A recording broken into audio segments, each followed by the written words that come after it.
Land conversion కావాలంటే కమిషన్లు, బిల్డింగ్లకు అనుమతి కావాలంటే కమిషన్లు, మొత్తం కూడా ఈ రాష్ట్రంలో అంతా కమిషన్లమయం చేస్తున్నారు. డబ్బులు దండుకోవడానికి కమిషన్లు, ప్రతిపక్షాల మీద మరి కక్ష సాధించడం కోసం మరొక వైపు కమిషన్లు. ఈరోజు రెండు పార్టీలు కాంగ్రెస్ బీజేపీ ఇద్దరు కలిసి కుట్ర చేస్తా ఉన్నారు. రెండు పార్టీలు కలిసి రాజకీయంగా ఇలా కక్ష సాధింపు చర్యలకు అటు కేంద్ర రాష్ట్ర ప్రభుత్వాలు ప్రయత్నం చేస్తా ఉన్నాయి. మనం చూసాం ఎన్డీఎస్ఏ రిపోర్ట్. ఎన్డీఎస్ఏ రిపోర్ట్ ఏం జరిగిందో మీ అందరికి తెలుసు. ఇప్పుడు ఇదే గోదావరి నది మీద పోలవరం ప్రాజెక్ట్ ఉంది. మరి పోలవరం ప్రాజెక్టులో కుప్పకూలింది, 3 సార్లు కూలింది.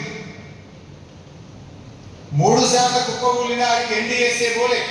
ఇదే గోదావరి నది మీద అక్కడికి ఎన్డీఎస్ఏ పోదు, రిపోర్ట్ ఇయ్యదు. కానీ మేడిగడ్డ బ్యారేజ్ మీద మాత్రం పిలవకుండానే, రాష్ట్ర ప్రభుత్వం కోరకుండానే హడావిడిగా వచ్చి అసెంబ్లీ ఎన్నికల ముందు ఒక రిపోర్టు, పార్లమెంట్ ఎన్నికల ముందు ఒక రిపోర్టు, బీఆర్ఎస్ పార్టీ రజతోత్సవం జరుపుకుంటే దాని ముందు ఇంకొక రిపోర్ట్ ఇస్తారు. అది బీజేపీ నీతి. ఇప్పుడు ఇక స్థానిక సంస్థల ఎన్నికలు వచ్చినాయి, రేపో మాపో లోకల్ బాడీ ఎలక్షన్లు వస్తున్నాయి. అంటే ఇప్పుడు మేడిగడ్డ, సుందిళ్ళ, అన్నారం మీద కాళేశ్వరం కమిషన్ రిపోర్టును మళ్ళీ బయట పెట్టి రాజకీయ కుట్రలకు ఈరోజు ఈ ప్రభుత్వం పాల్పడతా ఉంది. నేను జోక్ చేస్తలేను, సీరియస్గా అంటున్నా. ఎందుకు ఈ మాట అంటున్నా చెప్పాలనా? కాళేశ్వరం కూలిందనేది ఆయన్నే. మొన్న యాదాద్రి జిల్లాలో పోయి గంధమల్ల కొబ్బరికాయ కొట్టిండా లేదా? గంధమల్ల ఏంటిది? Continuation of Kaleshwaram. మరి కూలిందనేది నువ్వే, గంధమల్ల ప్రాజెక్టు కొబ్బరికాయ కొట్టేది నువ్వే, కూలిందనేది నువ్వే. మూసీకి నేను కాళేశ్వరం నీళ్లు మల్లన్న సాగర్ నుంచి తెస్తా అని 6,000 కోట్ల రూపాయలకు టెండర్లు ఫైనల్ చేసినావా లేదా? మరి కాళేశ్వరం కూలిందంటావు, కాళేశ్వరం నీళ్లు 6,000 కోట్ల రూపాయలతో తెచ్చి మూసీలో పోస్తా అని టెండర్లు ఎట్లా ఫైనల్ చేస్తావు బిడ్డ? అంటే నువ్వు అబద్ధాలు చెప్తున్నావు, గోబలు చెప్తున్నావు. సో ఎప్పటికైనా కేసీఆర్ చేసిన నిర్ణయం తన కోసం కాదు, 100 ఏళ్ల రాష్ట్ర భవిష్యత్తు కోసం ఆలోచించి కేసీఆర్ గారు మల్లన్న సాగర్ లాంటి ప్రాజెక్టులను, కాళేశ్వరం ప్రాజెక్టును వారు నిర్మించడం జరిగింది. కమిషన్లు, ప్రతిపక్షాల మీద కక్ష సాధించడం కోసం రాజకీయ కమిషన్లు. ఇక ఏది జరుగుతుందో రాష్ట్రంలో ఎవరు అడిగినా చెప్తారు. ఫైనాన్స్ డిపార్ట్మెంట్ లో బిల్లు పాస్ కావాలంటే 12% కమిషన్లని కాంట్రాక్టర్లే సెక్రటరియట్ పోయి ధర్నాలు చేస్తున్నారు. ల్యాండ్ కన్వర్షన్ కావాలంటే కమిషన్లు, బిల్డింగ్లకు అనుమతి కావాలంటే కమిషన్లు. గత కొన్ని రోజుల నుండి కాంగ్రెస్ రేవంత్ రెడ్డి ప్రభుత్వము విష ప్రచారం చేస్తూ, గోబెల్స్ ప్రచారం చేస్తూ, కాళేశ్వరం కాదది కూలేశ్వరం అని ప్రజలందరినీ కూడా దారి మళ్లించడానికి ఇంతకుముందు చెప్పినట్టు నిజము ఇల్లు దాటక ముందే అబద్ధం ప్రపంచం చుట్టూతుంది అన్నట్టు అబద్ధ ప్రచారం చేస్తూ మరి నిన్నటికి నిన్న క్యాబినెట్ మంత్రులందరూ కూర్చొని అబద్ధపు మాటలు 60 పేజీలు బయటకు తీసి న్యాయములను ఏదైతే చూపాలని అవసరం లేని వాటిని ముందు పెట్టి మరి రిపోర్ట్ ఇచ్చిన సంగతి మనందరూ కూడా తెలుసు. ఈరోజు తెలంగాణ మొత్తంలో 32 జిల్లాల్లో జిల్లా బీఆర్ఎస్ పార్టీ కార్యాలయాల్లో, అదేవిధంగా కేంద్ర బీఆర్ఎస్ పార్టీ తెలంగాణ భవన్లో మరి ఆనాటి ఇరిగేషన్ మంత్రి హరీష్ రావు గారు పవర్ పాయింట్ ప్రజెంటేషన్ చేయడం జరిగింది. మీరు అందరూ కూడా చూసింది. నిన్న క్యాబినెట్ లో 3 ముఖ్యమైన అభియోగాలు చేయడం జరిగింది. దాని మీదే మేము శిక్షిస్తాం, జైలు పంపిస్తాం, అత్యంతమైన చెప్తామని ఉత్తర ప్రగల్భాలు పలకడం జరిగింది. దాంట్లో మొదటిది మరి తుమ్మిడిహట్టి దగ్గర ఆనాడు 7 సంవత్సరాలు ప్రాజెక్టు మొదలుపెట్టి మరి 11,000 అని అబద్ధమాడి 11,000 కోట్లని ఖర్చు పెట్టింది ఇప్పుడు మన హరీష్ రావు గారు చెప్పినట్టు 3,000 కోట్లు కూడా ఖర్చు పెట్టలేదు. 7 నెలల కాలంలో ఒక్క అనుమతి కూడా పొందలేదు. మహారాష్ట్రతో మాట్లాడి ఎత్తు తగ్గించే విషయంలో 152 మీటర్ల కంటే తగ్గిస్తుందంటే 140 దగ్గర ఒప్పుకుంటామని వాళ్ళందరూ, మనం 152 అన్నం ఒప్పుకోలేదు. అదేవిధంగా ముంపు ప్రాంతం అంతా కూడా వైల్డ్ లైఫ్ ఉంది, అక్కడ పర్మిషన్ రావాలంటే 10-15 సంవత్సరాలు పడుతుంది కాబట్టి అది లేదు. నీటి లభ్యత అక్కడ 160 టీఎంసీలు ఉంటాయని చెప్తే ఏ రకంగా చూసినా నికర జిల్లాలు పైన వాళ్ళు తీసుకుంటే కింద మరి ఆ నికర జిల్లాలు కూడా వచ్చే అవకాశం లేదు. అందుకని సిడబ్ల్యూసి కూడా అక్కడ పర్మిషన్ ఇవ్వలేదు. కాబట్టి మరి మనము ప్రాణహిత చేయడం ప్రాజెక్టు తర్వాత ఇక్కడికి మార్చి మేడిగడ్డ దగ్గర మార్చడానికి నిన్న వాళ్ళు అబద్ధం లేదంటే నిపుణులు అంటే రిటైర్డ్ ఇంజనీర్స్ అందరు కలిసి దాన్ని ఆమోదించలేదని చెప్పడం జరిగింది. హరీష్ రావు గారు ఇప్పుడు క్లియర్ గా చెప్పడం జరిగింది ఏంటంటే మేడిగడ్డ నుంచి వెళ్ళి డైరెక్ట్ గా మిడ్ మ్యానర్ కి నీటిని లిఫ్ట్ చేయలేము. గోదావరి లైన్ లోనే అన్నారము, సింగిల్లా, ఎల్లంపల్లి వరకు తీసుకుపోయి అట్లా మిడ్ మ్యానర్ కి అయితే ఫీజిబిలిటీ అవుతుందని చెప్పేసి క్లియర్ గా ఆనాడు వారు ఆమోదించడం జరిగింది. సో నిపుణుల రిటైర్డ్ ఇంజనీర్ల సహకారంతో ఆమోదంతో కాళేశ్వరం ప్రాజెక్టును అక్కడ మొదలుపెట్టడానికి మేడిగడ్డ మొదటి బ్యారేజ్. తర్వాత మూడవది ఎలాంటి క్యాబినెట్ ఆమోదం లేదంటే ఒక క్యాబినెట్ ఆమోదమే కాదు, క్యాబినెట్ ఆమోదంతో పాటు అసెంబ్లీలో ఆమోదం పొందింది. అదేవిధంగా ఆర్థిక మంత్రి అదేవిధంగా గవర్నర్ కూడా దాన్ని అసెంబ్లీలో ప్రవేశపెట్టి ఒక్క కాంగ్రెస్ తప్ప అన్ని పార్టీల చేత ఆమోదం పొందడం జరిగింది. కాంగ్రెస్ మాత్రం మేము ప్రిపేర్ అయ్యి రాలేదని చెప్పేసి మరి ఉత్తమ్ కుమార్ రెడ్డి ఉత్తమాట చెప్పేసి వెళ్ళిపోయిన సంగతి తెలుసు.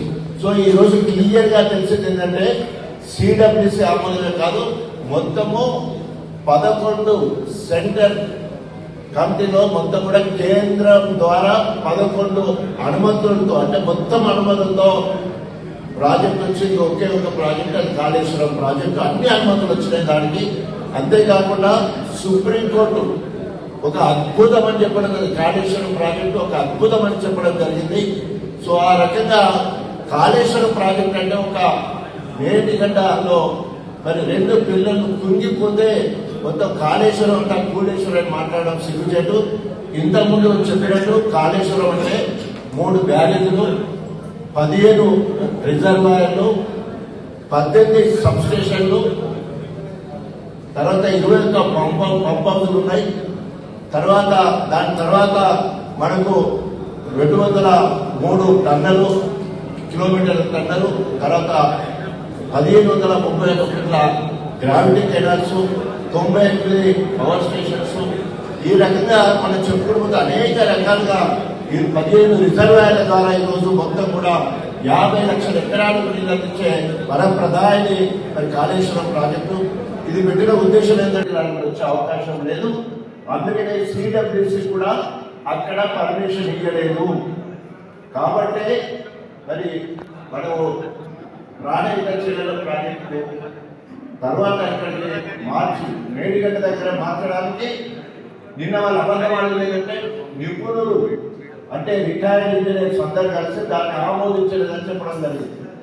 హరీష్ రావు గారు క్లియర్ గా చెప్పడం జరిగింది ఏంటంటే మేడిగడ్డ నుంచి వెళ్ళి డైరెక్ట్ గా మిడ్ మ్యానర్ కి నీటిని లిఫ్ట్ చేయలేము.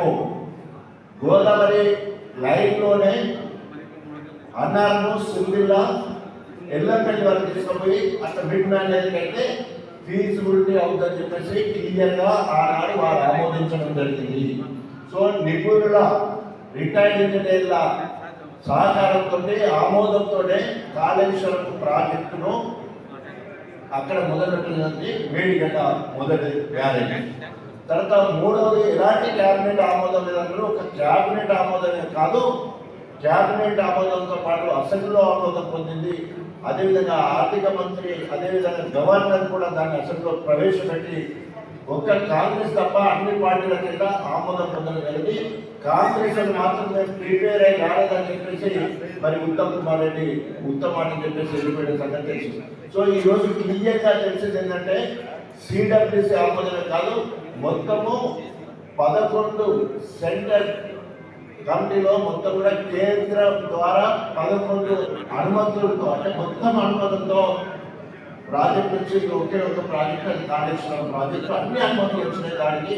అంతేకాకుండా సుప్రీంకోర్టు ఒక అద్భుతం అని చెప్పడం, కాళేశ్వరం ప్రాజెక్టు ఒక అద్భుతం అని చెప్పడం జరిగింది. సో ఆ రకంగా కాళేశ్వరం ప్రాజెక్ట్ అంటే ఒక మేడిగడ్డలో మరి 2 పిల్లలు కుంగిపోతే మొత్తం కాళేశ్వరం అంతా కూలేశ్వరం మాట్లాడడం సిగ్గుచెట్టు.